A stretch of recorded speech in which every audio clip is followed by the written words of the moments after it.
Welcome to Hidden Histories Exposed, your go-to channel for entertainment and intriguing curiosities. Here are the 5 most notable prison escapes.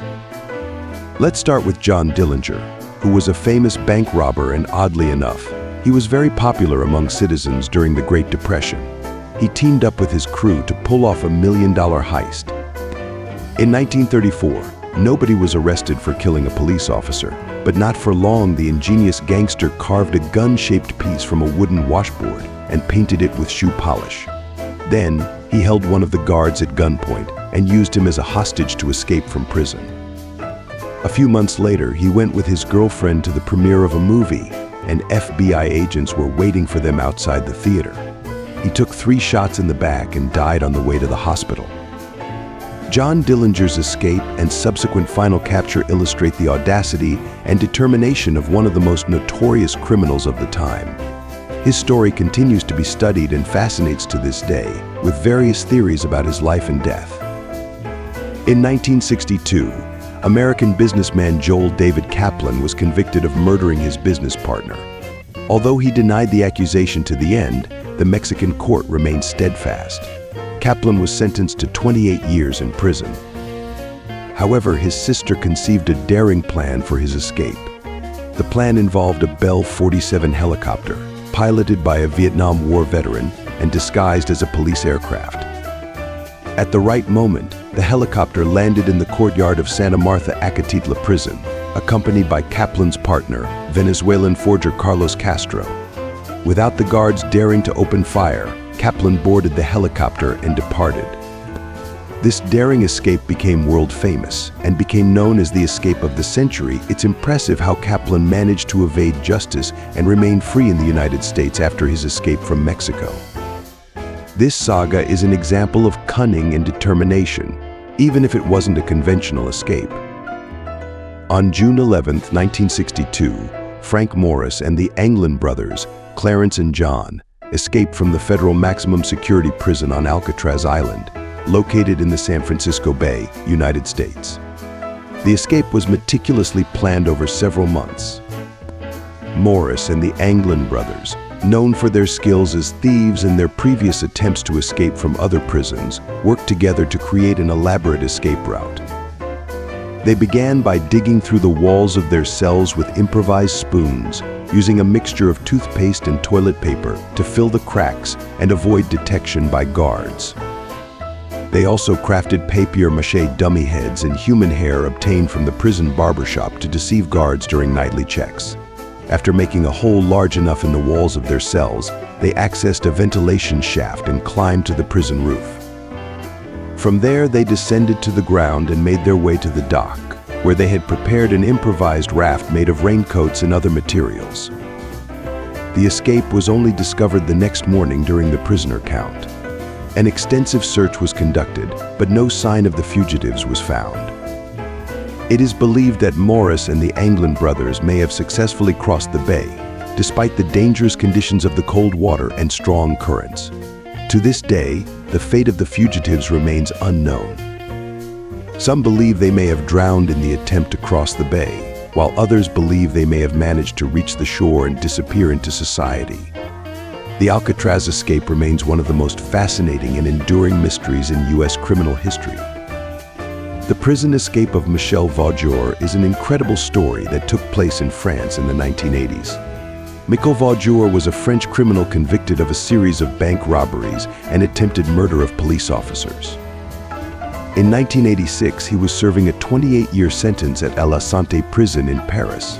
Vaujour was known for his skill in escaping from prisons. In 1986, he decided to attempt another spectacular escape. He organized a daring plan with the help of his wife, Nadine, who was his accomplice. The plan involved using a helicopter to rescue him from the roof of La Santé prison. Nadine rented a helicopter and hired a pilot to carry out the escape. On May 26, 1986, the helicopter flew to La Santé prison during the inmates' recreation time. While Michel Vaujour was in the yard, the helicopter landed on the prison roof. Vaujour's escape caused a sensation in France and around the world. The audacity of the plan, especially the use of a helicopter, impressed many, and the story was widely covered by the media. After their spectacular escape, Voudjour and Nadine lived as fugitives for a short period of time, but were eventually captured by the police in an apartment in Paris. Michel Vaudjour's escape from La Santé prison remains one of the most extraordinary prison breaks in French criminal history. The prison escape of Joaquin El Chapo Guzman and his subsequent final capture are events that occurred amidst one of the most complex and notorious stories in the world of drug trafficking.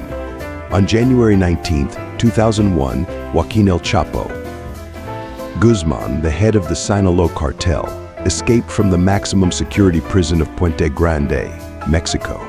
He is believed to have escaped hidden in a laundry cart after bribing prison guards. This escape was a stain on the reputation of the Mexican government and solidified Guzman's reputation as a master in the art of escape. After 13 years on the run, Joaquin Guzman was recaptured on February 22, 2014, in a condominium in Mazatlan, Mexico, following a joint operation by the Mexican Navy and the U.S. Drug Enforcement Administration, DEA. On July 11, 2015, Joaquin Guzman escaped again from the maximum security prison of Altiplano, near Mexico City.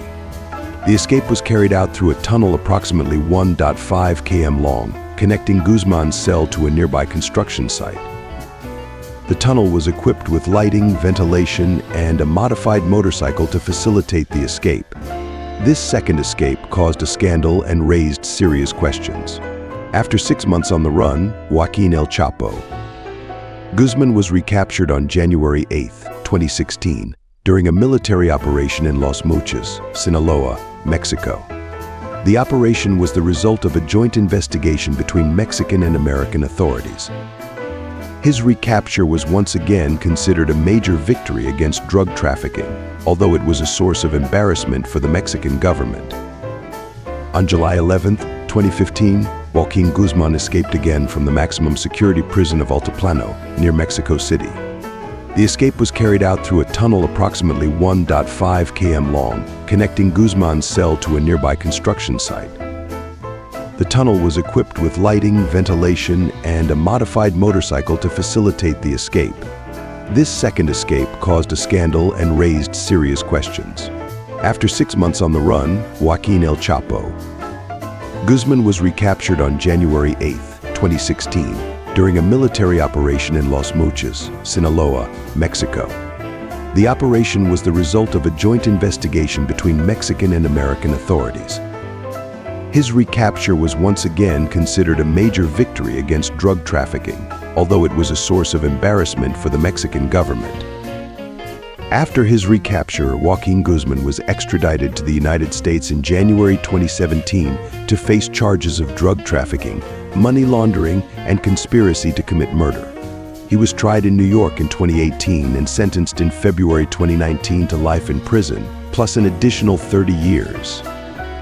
The saga of Joaquin El Chapo Guzman is one of the most striking and complex in the history of drug trafficking, highlighting the challenges faced by authorities in the fight against international organized crime. His story continues to be studied and discussed worldwide. Hit subscribe, drop a like, and stay tuned for more hidden histories exposed.